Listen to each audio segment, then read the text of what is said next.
on FIXTV.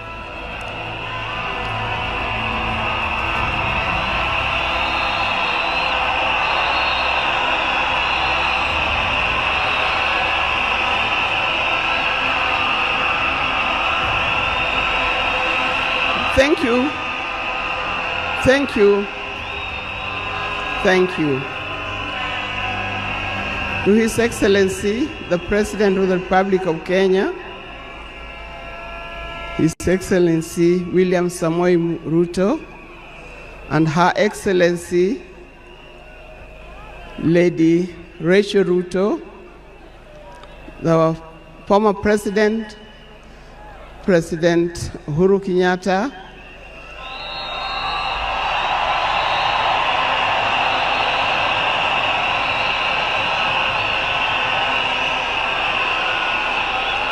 the visiting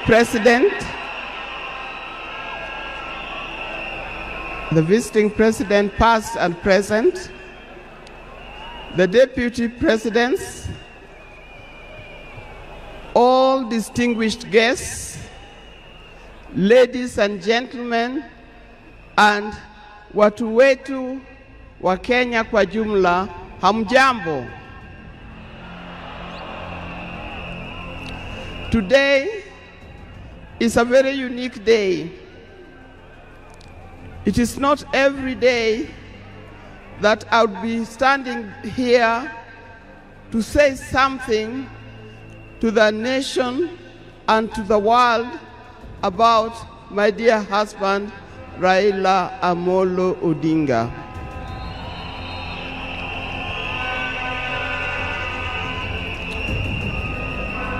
For those who don't know me, I've got a very long name.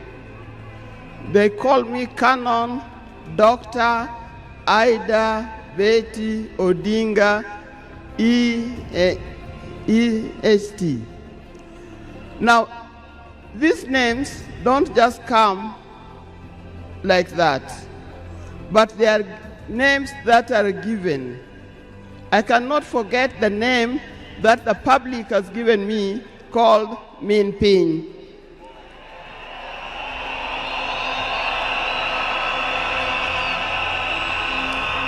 That name is a very heavy name because it is a name that puts a lot of responsibility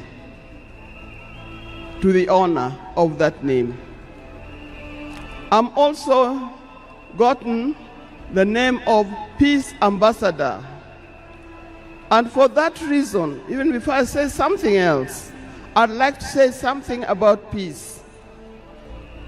One thing that I know that Raila stood for, and he keep on repeating, is that we need peace in our nation, we need peace in our homes.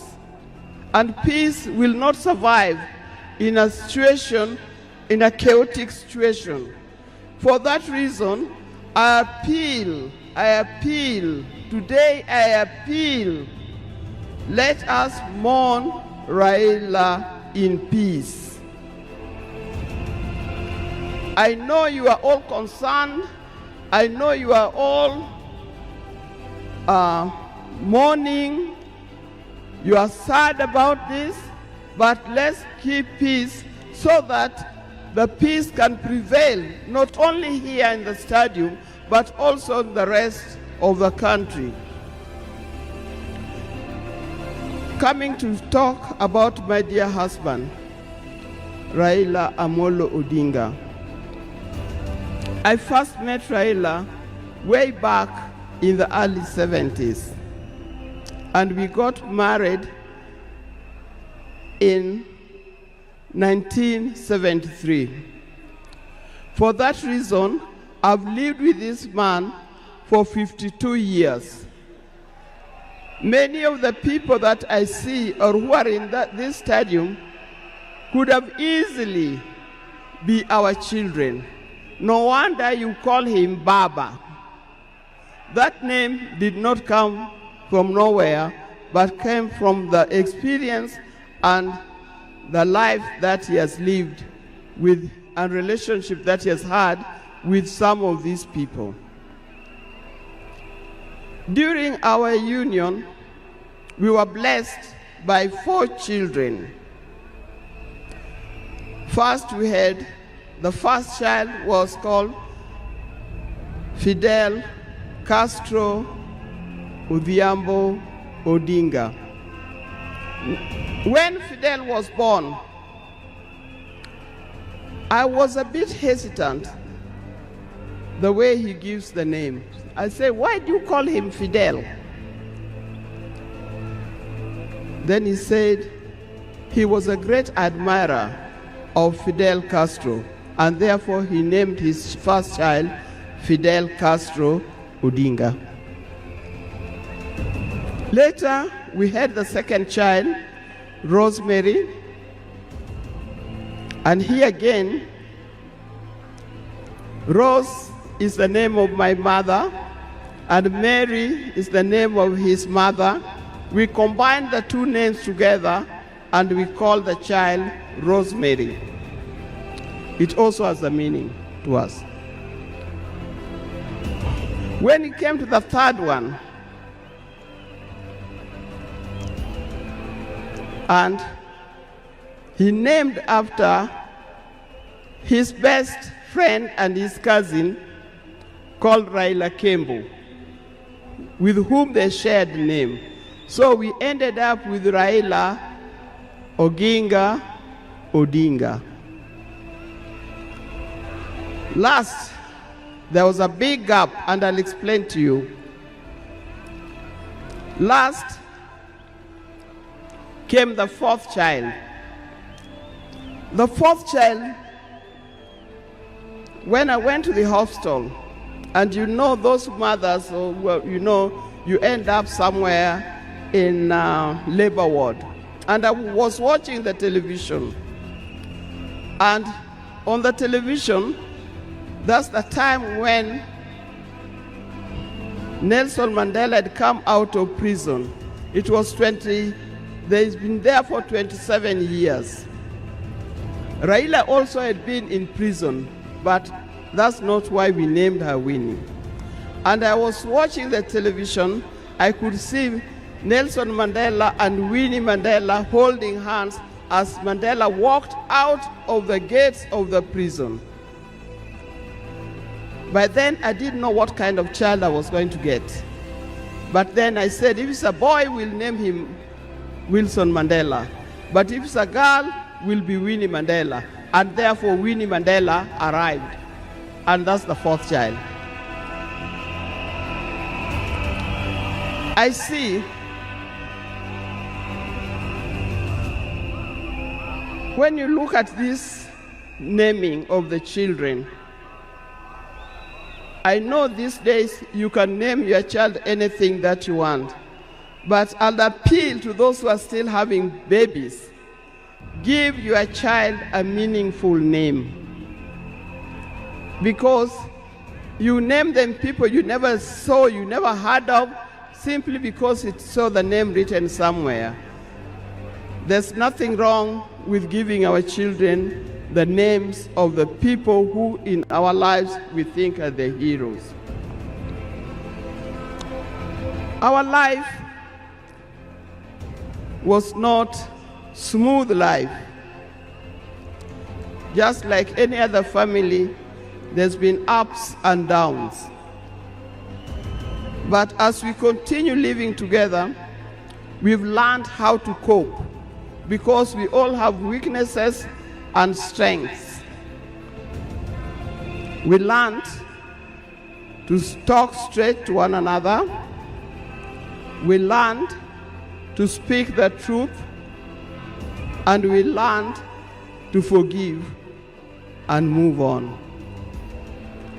Now, that forgiving spirit was not only in the home, but is something that has spread to the Kenyan. You've seen how many times he has tried in the elections, but that forgiveness is a paramount. So please don't carry grudges from one generation to another and from one group to another. We are all Kenyans, We are all Kenyans. We are sisters and brothers. We must learn to forgive easily and build together Kenya.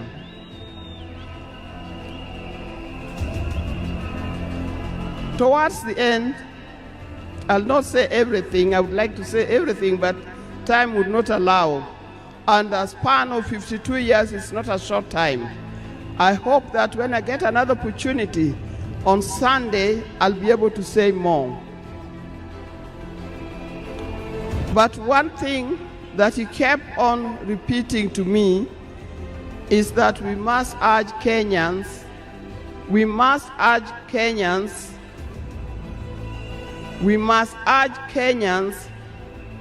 to live in peace. He kept on repeating that. We must repeat it to our Kenyans. We live in peace. Raila hated dishonesty. He hated dishonesty. He hated greed.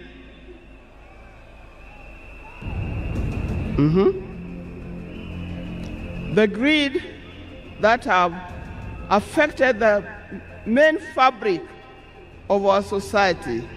The greed that leads to stealing from the public coffers. The greed that leads to corruptions. That's the kind of thing that Raila would not have liked to see. So, you people, you Kenyans, I'll tell you more. But I thank you, those who have come and those who are watching us from other places. I thank you for standing with this family. I thank you for being here for us. And I thank you for helping us to mourn Raila. May his soul lie in eternal peace. And for the people of Kenya, I wish you well, thank you, and may God bless you. Thank you.